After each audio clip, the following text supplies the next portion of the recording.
ஆக்சுவலாக என் ஃப்ரெண்ட் வந்து ஒரு பட்ஸ் வாங்கியிருந்தான். அந்த பட்ஸை பற்றின என்னோட ஒரு ஃபுல் ஒப்பீனியன். ப்ரைஸுக்கு இந்த பட்ஸ் வந்து ஒர்த்தா இல்லை ஒர்த் இல்லையா, என்னென்ன ஃபீச்சர்ஸ்லாம் இருக்குது அப்படிங்கிற எல்லா டீட்டெயில்ஸ் பற்றி தான் பேச போகிறோம். நீங்கள் பார்த்துருக்கிறது ஸ்மைலி டெக், நான் உங்கள் ஸ்மைலி. ஹாய். இது வந்து OnePlus Nord சீரிஸ் 3Rன்னு சொல்லிட்டு TWS. இதோட லிங்க் கீழே டிஸ்கிரிப்ஷனில் கொடுத்துருக்கேன், மறக்காம செக் அவுட் பண்ணி பாருங்க. எப்படி இருக்குது அப்படின்னு சொல்லிட்டு பார்த்தீங்க அப்படின்னா தான் உங்களுக்கு தெரியும் இந்த வாங்கலாமா வேணாமான்னு சொல்லிட்டு. ஃபர்ஸ்ட் ஆஃப் ஆல் இதில் வந்து நிறைய ஃபீச்சர்ஸ் வந்து இருக்குது. எனக்கு பிடிச்ச ஃபீச்சர்ஸும் இருக்குது, எனக்கு பிடிக்காத ஒரு சில ஃபீச்சர்ஸும் இருக்குது. அதை பற்றி நான் வந்து தெளிவாக சொல்கிறேன். ஃபர்ஸ்ட் ஆஃப் ஆல் ஸ்டார்டிங்ல வந்து போய்க்கலாம். ஸ்டார்டிங் ஆக்சுவலாக வந்து லுக் அண்ட் பில்ட் குவாலிட்டி. இந்த லுக் அண்ட் பில்ட் குவாலிட்டியை பொறுத்த வரைக்கும் பார்க்கறதுக்கு லுக் வந்து செம்மையா நல்லாவே இருந்துச்சு. ரொம்ப சிம்பிளா வந்து இருந்துச்சு. நிறைய RGB லைட்டிங் வச்சுட்டு அந்த மாதிரி எதுவுமே கன்ஃபியூசிங்கா இல்லாம ரொம்ப ரொம்ப சிம்பிளா வெறும் பாத்தீங்கன்னா உங்களுக்கு அந்த கம்பெனியோட பேர் மட்டும் சென்டர்ல போட்டு அந்த ஒரே ஒரு குட்டி இண்டிகேட்டர் மட்டும் கொடுத்துருந்தாங்க. ரொம்ப சிம்பிளா பிளைனா இருந்துச்சு. ரொம்ப நல்லா இருக்கு. கன்ஃபியூசிங்கா வந்து நிறைய வைக்காம ரொம்ப சிம்பிளா கொடுத்தது ரொம்ப ரொம்ப நல்லா இருந்துச்சு. முக்கியமா சொல்லணும்னா அந்த ஓப்பன் அண்ட் க்ளோஸ் அது வந்து ரொம்ப ஸ்ட்ராங்காவே இருந்துச்சு. நல்லாவே ஸ்ட்ராங்கா இருந்துச்சு. ஆக்சிடென்டா நமக்கு வந்து அது கழட்டி கீழே விழுந்துரும் அப்படிங்கிற எந்த பயமும் தேவை கிடையாது. ஓரளவுக்கு நல்லாவே ஸ்ட்ராங்காவே இருந்துச்சு. ஓகே, ஃபிட்டிங்ஸை பொறுத்த வரைக்கும் ரொம்ப ரொம்ப லைட் வெயிட்டா தான் இருக்கு. 5.4 கிராம்ஸ் தான் வந்து ரெண்டு இயர்பட்ஸுமே தனித்தனியா இருக்கு. அதனாலே நமக்கு வந்து அவ்வளோ பெயின் இல்லை. காதில் வைக்கும் போது ஃபிட்டிங்ஸ் வந்து செம்ம பக்காவா இருந்தது. எந்த பக்கமும் நான் எவ்வளோ தாட்டி தலையாட்டினாலும் எந்த பக்கமும் கீழே விழல. பைக்ல போகும்போது எந்த விதமான பயமும் இல்லாம போலாம். அந்த அளவுக்கு வந்து ஸ்ட்ராங்காவே இருந்துச்சு. கிட்டத்தட்ட 1 hour பக்கமாவே நான் வந்து இந்த பட்ஸ் வந்து யூஸ் பண்ணிக்கிட்டே இருந்தேன். ரொம்ப ரொம்ப நல்லா இருந்துச்சு. சப்போஸ் நம்ம காதுக்கு ஃபிட் ஆகலன்னா எக்ஸ்ட்ரா இயர்பட்ஸ் வேற கொடுத்துருக்காங்க. அதை நம்ம யூஸ் பண்ணிட்டு இன்னும் ரொம்ப நல்லாவே நம்ம காதுக்கு வந்து ஃபிட் பண்ணிக்க முடியும். ஃபிட்டிங்ஸ் பொறுத்த வரைக்கும் ஒன் ஆஃப் தி பெஸ்ட்னு சொல்லலாம். அவ்வளோ சூப்பரா. செகண்ட் பாயிண்ட் பொறுத்த வரைக்கும் ஆப் தான். ஆப் வந்து ஆப் கொடுப்பாங்கன்னு சொல்லிட்டு எக்ஸ்பெக்ட் பண்ணவே இல்லை. ஆப் வந்து வேற லெவல் இருக்கு. இந்த ஆப்ல வந்து நிறைய விஷயங்களை பார்க்க முடியும். நம்மளால பேட்டரி இண்டிகேஷன் பார்க்க முடியும். லெஃப்ட் சைடு எவ்வளவு இருக்கு, ரைட் சைடு எவ்வளவு இருக்குன்னு சொல்லிட்டு அந்த தனி இண்டிகேஷன் பார்க்க முடியும். நம்மளால மொத்த பட்ஸோட இண்டிகேஷன் எவ்வளவு பேட்டரி இருக்கு அப்படிங்கறதையும் பார்க்க முடியும். எக்ஸ்ட்ரா கேமிங் மோட் அதுல நம்மளால ஆன் பண்ணிக்க முடியும். ஆடியோ பொறுத்த வரைக்கும் நம்மளால வந்து எக்ஸ்ட்ரா பேஸ் இருக்க மாதிரி இல்ல மெலோடி இருக்க மாதிரி நம்மளால கஸ்டமைசேஷன் பண்ணிக்க முடியும். தனியாவே கஸ்டமைசேஷனும் பண்ணிக்க முடியும். இதை தாண்டி பாத்தீங்கன்னா டச் சென்சார், நம்ம காதுல இருக்கக்கூடிய அந்த டாப் பண்ணக்கூடிய டச் சென்சார், அதை நம்மளால கஸ்டமைஸ் பண்ணிக்க முடியும். டபுள் டாப் வச்சா ஏதோ வரணும், ட்ரிபிள் டாப் வச்சா ஏதோ வரணும். இந்த மாதிரி வந்து எல்லா விஷயத்தையும் நம்மளால கஸ்டமைஸ் பண்ணிக்க முடியும். அது எனக்கு ரொம்ப ரொம்ப பிடிச்சிருந்துச்சு. இந்த ஆப் வந்து எக்ஸ்ட்ரா ஃபீச்சர்ஸ் நிறைய விஷயங்களை நம்மளால கஸ்டமைஸ் பண்ணிக்க முடியுது. இந்த ஆப் கொடுத்தது எனக்கு ஒன் ஆஃப் தி பெஸ்டா வந்து ஃபீல் ஆனிச்சு. முக்கியமா இது OnePlus பட்ஸுக்கு மட்டும் தான் வந்து ஒர்க் ஆகுது இந்த ஆப். வேற பட்ஸ் நான் ட்ரை பண்ணா ஒர்க் ஆகல. சப்போஸ் நீங்க யாராச்சும் ட்ரை பண்ணாதீங்க, அதுக்காக நான் சொல்லிக்கிறேன். ஓகே, ஆக்சுவலா வந்து தேர்ட் பாயிண்ட் பொறுத்த வரைக்கும் முக்கியமா சவுண்ட் தான் சொல்லணும். சவுண்ட் ஆக்சுவலா எதிர்பார்க்கவே இல்லை. சவுண்ட் அவ்வளோ சூப்பரா இருந்தது. ரொம்ப நல்லா இருந்தது. சவுண்டை பொறுத்த வரைக்கும் நான் எக்ஸ்பெக்ட் பண்ணவே இல்லை இந்த அளவுக்கு இருக்குன்னு சொல்லிட்டு. சப்போஸ் நீங்க சவுண்டை பத்தி நான் தெரிஞ்சுக்கணும் அப்படின்னா இது ஃபர்ஸ்ட் டிரைவரை பத்தி தெரிஞ்சுக்கணும். இந்த டிரைவரை பத்தி தெரிஞ்சுக்கணும் அப்படின்னா இது வரைக்கும் பட்ஸ்ல வந்து அதிகபட்சமான டிரைவர் வந்து 13 mm.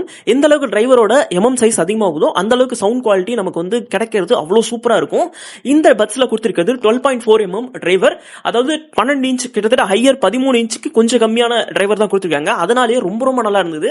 எனக்கு ஆச்சரியமா இருக்கு, இவ்வளவு பெரிய டிரைவர் கொடுத்துமே கரெக்டா காதுல ஃபிட் ஆகிற அளவுக்கு நல்லா ஃபிட்டிங் கொடுத்திருக்காங்க அப்படிங்கிறது எனக்கு ஆச்சரியமா இருக்கு. அது ரொம்ப ரொம்ப நல்லாவே இருந்தது. ஹையர் டிரைவருங்கிறதுனால நமக்கு வந்து சவுண்ட் ரொம்ப ரொம்ப நல்லா இருந்துச்சு. இதை தாண்டி அந்த எக்ஸ்ட்ரா ஆப் சொன்னா அந்த ஆப்புக்குள்ள போயிட்டு நம்மளால கஸ்டமைசேஷன் பண்ணிக்க முடியும். நம்மளால அந்த கஸ்டமைசேஷன் அதுதான் ஒன் ஆஃப் தி பெஸ்ட். அது பாத்தீங்கன்னா நமக்கு பிடிச்ச மாதிரி வந்து செட் பண்ணிக்க முடியும். நிறைய பேர் பேஸ் அதிகமா வருவாங்க, அதனால அவங்க வந்து ஹையர் பேஸ் செட் பண்ணிக்கலாம். அதுலயே வந்து மீடியம் சொல்லிட்டு நார்மலா அந்த மாதிரி நிறைய ஆப்ஷன்ஸ் இருக்கு. உங்களுக்கு வேணுங்க கஸ்டமைசேஷன் பண்ணிக்கலாம்.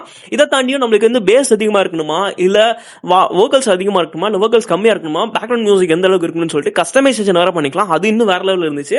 உங்களுக்கு எப்படி வேணுமோ அப்படிங்க நீங்க அட்ஜஸ்ட் பண்ணிட்டு உங்களால யூஸ் பண்ணிக்க முடியும். எஸ்பெஷலி இந்த ஆப் கொடுத்தது தான் ஒன் ஆஃப் தி பெஸ்ட்னு சொல்லுவேன். அது ரொம்ப நல்லா இருந்தது. நெக்ஸ்ட் இதுல ஆக்சுவலா வந்து கண்ட்ரோல்ஸ் கொடுத்திருப்பாங்க. சொன்ன மாதிரி தான் அந்த ஆப்லயே நம்மளால கஸ்டமைசேஷன் பண்ணிக்க முடியும். அந்த டச் சென்சாரை சப்போஸ் டச் சென்சார் பண்ணல அப்படின்னா நார்மலா பாத்தீங்கன்னா நம்ம சிங்கிள் டேப் பண்ணா கால் அட்டன் பண்றது, கால் பாஸ் பண்றது, ஆடியோ பிளே பண்றது, ஆடியோ ஸ்டாப் பண்றது, டபுள் டேப் பண்ணோம் அப்படின்னா ஆடியோ ஃப்ரண்ட் சாங்க்கு வந்து மூவ் ஆகுறது, ட்ரிபிள் டேப் பண்ணோம் அப்படின்னா பேக் சாங்க்கு மூவ் ஆகுது. அந்த மாதிரி வந்து இருக்கு. பட் இதுல நான் ஒரு ஃபீச்சரை வந்து மிஸ் பண்றேன். என்னோட பட்ஸ்ல வந்து இந்த ஃபீச்சர் இருந்துச்சு. அதாவது ரைட் சைடு டபுள் டேப் பண்ண அப்படின்னா சாங் வந்து ஃபார்வர்ட் ஆகும், லெஃப்ட் சைடு டபுள் டேப் பண்ணோம்னா சாங் வந்து பேக்வர்ட் ஆகும். பட் இதுல அப்படியே செட்டிங்ஸ் வந்து வேறையா இருக்கு. நம்ம எந்த சைடு டபுள் டேப் பண்ணாலும் சாங் வந்து ஃப்ரண்ட்ல தான் போகுது, எந்த சைடு ட்ரிபிள் டேப் பண்ணாலும் சாங் வந்து பேக்ல போகுது. இது கொஞ்சம் எனக்கு டிஃபரெண்டா இருந்துச்சு. இது கொஞ்சம் வேற மாதிரி யூஸ் பண்ணது. இது நல்லா தான் இருந்தது. பட் வந்து ஓகே, ஃபோர்த் பாயிண்ட் என்னன்னு பாத்தீங்கன்னா லேட்டன்சி. இந்த லேட்டன்சி என்னன்னு கேட்டீங்கன்னா நம்ம ஒரு யூடியூப் வீடியோ பார்க்கும் போதோ இல்ல சப்போஸ் நம்ம ஒரு வீடியோ எடிட் பண்ணும் போதோ அந்த லிப் சிங்கோட நம்ம ஆடியோ வந்து கனெக்ட் ஆகுது பாத்தீங்களா, அதுதான் லேட்டன்சி. எந்த அளவுக்கு லேட்டன்சி கம்மியா இருக்கும் அந்த அளவுக்கு நமக்கு வந்து அவங்க லிப் சிங்க்கும் நம்ம ஹியர் பண்றதும் டக்குன்னு ஃபாஸ்டா இருக்கும். அதிகபட்சம் 100 வரைக்கும் இருக்கலாம். ஆனா லேட்டன்சி எந்த அளவுக்கு 100ல இருந்து கீழே கம்மி ஆகுதோ அந்த அளவுக்கு வந்து அது ரொம்ப சீக்கிரமாவே நமக்கு அதுக்கு வந்து இயர் ஆயிடும். குட்டா இருக்கக்கூடியது 40 கீழே இருந்துச்சுன்னா அப்படின்னா உங்களுக்கு வந்து ரொம்ப நல்லா இருக்குன்னு சொல்லிட்டு அர்த்தம். இது வந்து 47 இருக்கு, கொஞ்சம் அதிகமாவே இருக்கு. பட் என்னால அவ்வளோ லேட்டன்சியை ஃபீல் பண்ண முடியல. ஓரளவுக்கு நல்லாவே தான் இருந்தது. அந்த லிப் சிங்க் யூடியூப் வீடியோ பார்க்கும் போதெல்லாம் நல்லாவே லிப் சிங்க் ஆச்சு. அந்த லிப் சிங்க்லாம் எதிர்பார்க்கல, நான் கம்மியா இருக்கும்னு நினைச்சேன். பட் வந்து இந்த 47க்கு நல்லாவே இருந்துச்சு, நல்லாவே ஃபாஸ்டாவே லிப் சிங்க் ஆச்சு. அது ரொம்ப நல்லா இருந்தது. கேமிங்கை பத்தி சொல்லி ஆகணும். கேமிங்கை பொறுத்த வரைக்கும் வந்து லேட்டன்சி கொஞ்சம் அதிகமாவே இதுல இருக்கிறதுனால நமக்கு வந்து ரொம்ப ரொம்ப கஷ்டம் தான். எனிமீஸை நம்ம ஷூட் பண்ணதுக்கு அப்புறமேட்டுக்கு தான் நமக்கு வந்து சவுண்ட் கேட்கும். எனிமி ஃபுட் ஸ்டெப், எனிமி நம்மள கொண்டதுக்கு அப்புறமேட்டுக்கு தான் உன்னோட ஃபுட் ஸ்டெப்பே நமக்கு கேட்கும். கேமிங் யாராச்சும் ட்ரை பண்ணீங்க அப்படின்னா கொஞ்சம் கஷ்டம் தான். இது லேட்டன்சி கொஞ்சம் அதிகமா இருக்கு. இன்னும் கொஞ்சம் கம்மியா இருக்க லேட்டன்சியா ஹெட்ஃபோனை பார்த்து வாங்குங்க. கேமிங்க்கு அவ்வளவு பெஸ்ட் கிடையாது. கேஷுவல் கேமிங் விளையாடலாம். இந்த ஷூட்டிங் கேம்ஸை தாண்டி நார்மலா ஆஃப்லைன் ஷூட்டிங் கேம்ஸ் இருக்கும் பாத்தீங்களா, அதுக்கு நீங்க யூஸ் பண்ணிக்கலாம். அது ஓரளவுக்கு நல்லாவே இருக்கும். ஆக்சுவலா ப்ளூடூத் ஆப்ஷனை பொறுத்த வரைக்கும் நமக்கு வந்து 5.5 இருக்குன்னு நினைக்கிறேன். சப்போஸ் எனக்கு ஞாபகம் இல்ல, 5.4 வரைக்கும் கொடுத்துருக்காங்க. அதுதான் வந்து ஹையர்னு நினைக்கிறேன். ஓரளவுக்கு நல்லாவே கனெக்ட் ஆங்க. எந்த அளவுக்கு ப்ளூடூத் ஆப்ஷன் அதிகமா இருக்கும் அந்த அளவுக்கு லாங் டிஸ்டன்ஸ் நம்மளால வந்து கனெக்ட் பண்ணிக்க முடியும், ஃபாஸ்டாவும் கனெக்ட் பண்ணிக்க முடியும். அந்த இதை பொறுத்த வரைக்கும் ரொம்ப ரொம்ப நல்லா இருந்துச்சு. ப்ளூடூத் ஆப்ஷனை பத்தி வேற எதுவும் சொல்றதுக்கு இல்ல, அது ரொம்ப ரொம்ப சிம்பிள் தான். எந்த அளவுக்கு அதிகமா போதும் அந்த அளவுக்கு லாங் டிஸ்டன்ஸ் நமக்கு வந்து கவர் பண்ணும். அதான் நாய்ஸ் கேன்சலேஷன் பொறுத்த வரைக்கும் நமக்கு வந்து கால் பேசும்போது தான் அதிகமாக யூஸ் ஆகும். நம்ம கால் பேசும்போது நம்மளோட வாய்ஸ் மட்டும் நல்லாவே ஐசோலேட் பண்ணி அவங்களுக்கு வந்து கொடுக்குது. நம்ம பேசுறது ரொம்ப தெளிவா நம்மளோட வாய்ஸ் மட்டும் அவங்களுக்கு வந்து கேட்கும். அவங்க பேசுறது நல்லாவே நமக்கு வந்து கிளியரன்ஸ் பண்ணி நமக்கு வந்து கொடுக்குது. ஹெட்ஃபோன்ல 2 மைக் ஆக்சுவலா வந்து இருக்கும். அந்த மைக் மூலமா தான் நமக்கு வந்து ரொம்ப நல்லாவே வந்து அக்யூரேட் பண்ணும். OnePlus வந்து அதிகமாவே இதை வந்து ஃபோக்கஸ் பண்ணுவாங்க. ஓரளவுக்கு நல்லாவே தான் பண்ணிருக்காங்க. இந்த பட்ஜெட்ல தேவையான அளவுக்கு வந்து அது கொடுத்துருக்காங்க. ஓகேவா. நெக்ஸ்ட் பாயிண்ட் பொறுத்த வரைக்கும் ஆக்சுவலா வந்து பேட்டரி. இந்த பேட்டரியை பொறுத்த வரைக்கும் சொல்லி ஆகணும். முக்கியமா சொல்லணும்னா ரொம்ப ரொம்ப நல்லாவே இருக்கு. இந்த பேட்டரி வந்து ரொம்ப சூப்பரா இருக்கு. வந்ததுல இருந்து கிட்டத்தட்ட வந்து 1 வீக்கா சார்ஜே போடாம இருந்துட்டு அதுக்கப்புறமேட்டுக்கு சார்ஜ் போட்டு அது வரைக்குமே நல்லாவே தாங்கிச்சு. மினிமம் யூசேஜுக்கும் ரொம்ப நல்லாவே இருந்தது. பட் ஹையர் யூசேஜும் ரொம்ப ரொம்ப நல்லா இருந்தது. கிட்டத்தட்ட பாத்தீங்கன்னா வந்து 54 hours வந்து பேட்டரி பேக்கப் கொடுக்கும்னு சொல்லிட்டு அபிஷியலா சொல்லிருக்காங்க. வித் கேஸ், அதாவது பட்ஸ் 2 சைடு ஆஃப் பட்ஸும் கேஸும் சேர்த்து 54 மணி நேரம் பேட்டரி பேக்கப் கொடுக்கும். நீங்க வெறும் இயர்பீஸ் மட்டும் யூஸ் பண்ணீங்க அப்படின்னா 12 hour ஃபுல் பேக்கப் கொடுக்கும். 2 சைடு மொத்தமா பாத்தீங்கன்னா 560 mAh வந்து மொத்தமா பேட்ச் வந்து கேஸ்ல வந்து பேட்டரி கொடுத்துருக்காங்க. 2 சைடு ஆஃப் பட்ஸ்லயும் வந்து 63 சம்திங் வந்து கொடுத்துருக்காங்கன்னு நினைக்கிறேன். ரொம்ப நல்லாவே பேட்டரி பேக்கப் இருக்கு. முக்கியமா இந்த பேட்டரி பேக்கப் தான் இதுல ரொம்ப ரொம்ப முக்கியமா சொல்லுது. அவ்வளவு நல்லாவே வந்து தாங்குது. பேட்டரி பேக்கப் ரொம்ப ரொம்ப சூப்பரா இருந்துச்சு. அண்ட் தென் ஃபாஸ்ட் சார்ஜும் வந்து கொடுத்துருக்காங்க. ஓரளவுக்கு நல்லாவே ஃபாஸ்ட் சார்ஜ் ஆச்சு. கிட்டத்தட்ட பாத்தீங்கன்னா 10 minutes போட்டாலே வந்து 8 hours பேட்டரி பேக்கப் வரும்னு சொல்றாங்க. அதிகபட்சம் நமக்கு வந்து பட்ஸோட இதையோட சேர்த்து ஒரு 1 hour பக்கமா நம்ம சார்ஜ் போட்டோம் அப்படின்னா கண்டிப்பா வந்து ஃபுல்லா போதும். கிட்டத்தட்ட 1.5 வாரம் வரைக்கும் நல்லாவே தாங்கக்கூடிய அளவுக்கு பேட்டரி பேக்கப் இருக்கு. நம்ம யூஸ் பண்றதை பொறுத்து தான் எல்லாமே, அது உங்களுக்கே தெரியும்.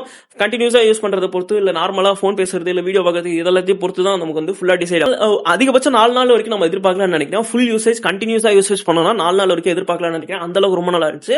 ஆன்லைன்ல பார்த்த வரைக்கும் எல்லாருமே வந்து ரொம்ப சூப்பர் தான் சொல்லியிருக்காங்க. பேட்டரியை பொறுத்த வரைக்கும் ஒன் ஆஃப் தி பெஸ்ட், ரொம்ப ரொம்ப நல்லா இருந்துச்சு. 7 பாயிண்ட் பொறுத்த வரைக்கும் வந்து எக்ஸ்ட்ரா இருக்கக்கூடிய எல்லா விஷயம் தான் நான் சொல்ல போறேன். எக்ஸ்ட்ரா டியூவல் கனெக்ஷன் இருக்கு. 2 டிவைஸ் வந்து ஒரே நேரத்தில் நம்ம கனெக்ட் பண்ணி வச்சுக்க முடியும். டிவைஸ் கனெக்ட் பண்ணி வச்சுக்க முடியும். நம்மளால வந்து போன்லயும் கனெக்ட் பண்ணிக்க முடியும், டேப்லெட்லயும் அதே நேரத்தில் கனெக்ட் பண்ண முடியும், லேப்டாப்லயும் கனெக்ட் பண்ணிக்க முடியும். டபுள் டிவைஸ் கனெக்ட்ல இருக்கறனால 2 டிவைஸ்ல நம்மளால தாராளமா கனெக்ட் பண்ணிக்க முடியும். ஒரு டிவைஸ்ல நம்மள சாங் போட்டுட்டு இருக்கோம் அப்படின்னா அதை ஸ்டாப் பண்ணிட்டோம் அப்படின்னா இன்னொரு டிவைஸ்ல பிளே ஆயிடுச்சுன்னா அது நமக்கு வந்து கேட்கும். அந்த டிவைஸ்ல ஆஃப் பண்ணிட்டா இந்த டிவைஸ்ல இருக்கக்கூடிய சாங் வந்து கேட்கும். டபுள் டிவைஸ் இப்படிதான் கனெக்ட் ஆகும். ரெண்டுமே ஒரே நேரத்தில் கனெக்ட் ஆயிருக்கும். டிஸ்கனெக்ட் ஒன்னு ஆயிட்டு இன்னொன்னு கனெக்ட் ஆகாது. ரெண்டுமே அட் அ டைம்ல கனெக்ட் ஆயிருக்கும். எதுல சாங் போடுறோமோ அந்த சாங் வந்து நம்ம கேட்க ஆரம்பிச்சிடும். டபுள் டிவைஸ் ரொம்ப நல்லா இருந்தது. இந்த ஃபீச்சர்ஸ் கொடுக்கறது இந்த பட்ஜெட்ல ஒர்த்து தான். இது கொடுக்காம இருந்ததுதான் கடுப்பா இருக்கும். நெக்ஸ்ட் ஆக்சுவலா வந்து எக்ஸ்ட்ரா இயர்பட்ஸ் பொறுத்த வரைக்கும் இயர்பட்ஸ் கொடுத்தது உண்மையால நல்ல விஷயம். நம்ம காதுக்கு எந்த அளவுக்கு ஃபிட் ஆகுதோ அதுங்கிறது செக் பண்றதுக்காக நம்ம கண்டிப்பா இயர்பட்ஸ் ஒர்க் ஆகும். இவ்வளவு அமௌண்ட் கொடுத்துட்டு இயர்பட்ஸ் கொடுக்கல அப்படின்னா கண்டிப்பா கொஞ்சம் கடுப்பா தான் இருக்கும். இயர்பட்ஸ் கொடுத்துருக்காங்க, ரொம்ப ரொம்ப நல்லா இருந்துச்சு. ஆக்டிவ்ல நான் ஒண்ணு தான் வச்சிருக்கேன். ஆக்சுவலா வந்து சார்ஜர் அவங்க ஆக்சுவலா கொடுக்கல.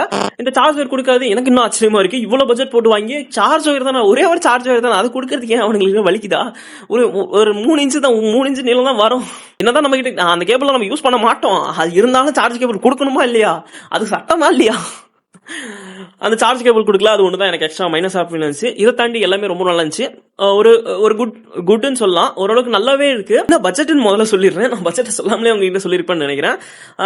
ஐ திங்க் இந்த பட்ஜெட் நீங்க வந்து ஒரு 1500 சம்திங் 1400 வாங்கியிருந்தீங்கன்னா கண்டிப்பா ஒர்த்து. ஒரு 1500 1600 வாங்கினீங்கன்னா கண்டிப்பா ஓகே. அதுக்கு மேல போச்சுன்னா கண்டிப்பா வாங்கிடாதீங்க. அதுக்கு மேல கண்டிப்பா அவ்வளோ ஒர்த்து கிடையாது. இதை தாண்டி வந்து நிறைய இருக்கு. இவங்க கம்பெனில நிறைய மாடல்ஸ்லாம் இருக்கு. அதெல்லாம் என்னங்கிறத கீழே டிஸ்கிரிப்ஷன்ல கொடுத்துருக்கேன், மறக்காம செக் அவுட் பண்ணி பாருங்க. இது 1700 மேல கண்டிப்பா இந்த இதை வாங்கிடாதீங்க. 1600 மேலேயே வாங்கிடாதீங்க. என்ன கேட்டா 1600 கீழே நீங்க எவ்வளவு கம்மியா பிடிச்சினாலும் நீங்க தாராளமா வாங்கிக்கலாம். அந்த பட்ஜெட்டுக்கு இது ரொம்ப ரொம்ப ஒர்த்து. அதுக்கு மேல இருக்கவங்க கண்டிப்பா வாங்காதீங்க. இந்த பட்ஜெட் யாரெல்லாம் வாங்கலாம், யார் வாங்க வேணாங்கிறது முக்கியமா சொல்லிக்கிறேன். பட்ஜெட் வாங்கணும்னு நினைக்கிறவங்க ஹையர் பேஸ் இருக்கணும், ஹையர் ஆடியோ கேட்கணும், நல்லா குத்து சாங்கா நிறைய கேட்கணும் அப்படின்னு நினைச்சீங்க அப்படின்னா கண்டிப்பா நீங்க இதை வாங்கலாம். அண்ட் தென் மெலடிஸ், சின்ன சின்ன சாங்ஸ், லிரிக்ஸ் அதிகமா கேட்கக்கூடிய சாங்ஸா பாக்குறீங்க அப்படின்னா கொஞ்சம் டவுட் தான். நீங்க ஆனா கஸ்டமைஸ் பண்ணிக்கலாம், அதை கஸ்டமைஸ் பண்ணி யூஸ் பண்ணிக்கலாம். பட் பேஸ் தான் இதுல ரொம்ப ரொம்ப ஃபோக்கஸா பண்ணிருக்கனால உங்களுக்கு வந்து கொஞ்சம் கஷ்டமா இருக்கும். பட் பேஸ் கேட்குறவங்க ரொம்ப ரொம்ப நல்லாவே இருக்கும். அதிக பேட்டரி பேக்கப், நாங்கள் நிறைய நேரம் வந்து நீங்கள் பட்ஸ் தான் யூஸ் பண்ண போறீங்க அப்படின்னு நினச்சிங்கன்னா கண்டிப்பாக நீங்கள் வந்து சஜஸ்ட் பண்ணலாம். பேட்டரி பேக்கப் அவ்வளோ நல்லா இருக்கு. அந்த மாதிரி பர்சன் வந்து நீங்கள் இதை யூஸ் பண்ணிக்கலாம். கேமர்ஸ் கண்டிப்பாக இதை வாங்கிடாதீங்க. இது கேமிங்க்கு இது ஒர்த்து கிடையாது. லேட்டன்சி கொஞ்சம் அதிகமாகவே தான் இருக்கு.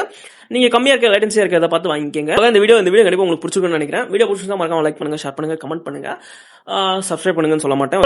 பையர் லிங்க் கீழே டிஸ்கிரிப்ஷனில் கொடுத்துருக்கேன். மறக்காம செக் அவுட் பண்ணி பாருங்க. தேங்க்ஸ் ஃபார் வாட்சிங். Tata bye, see you.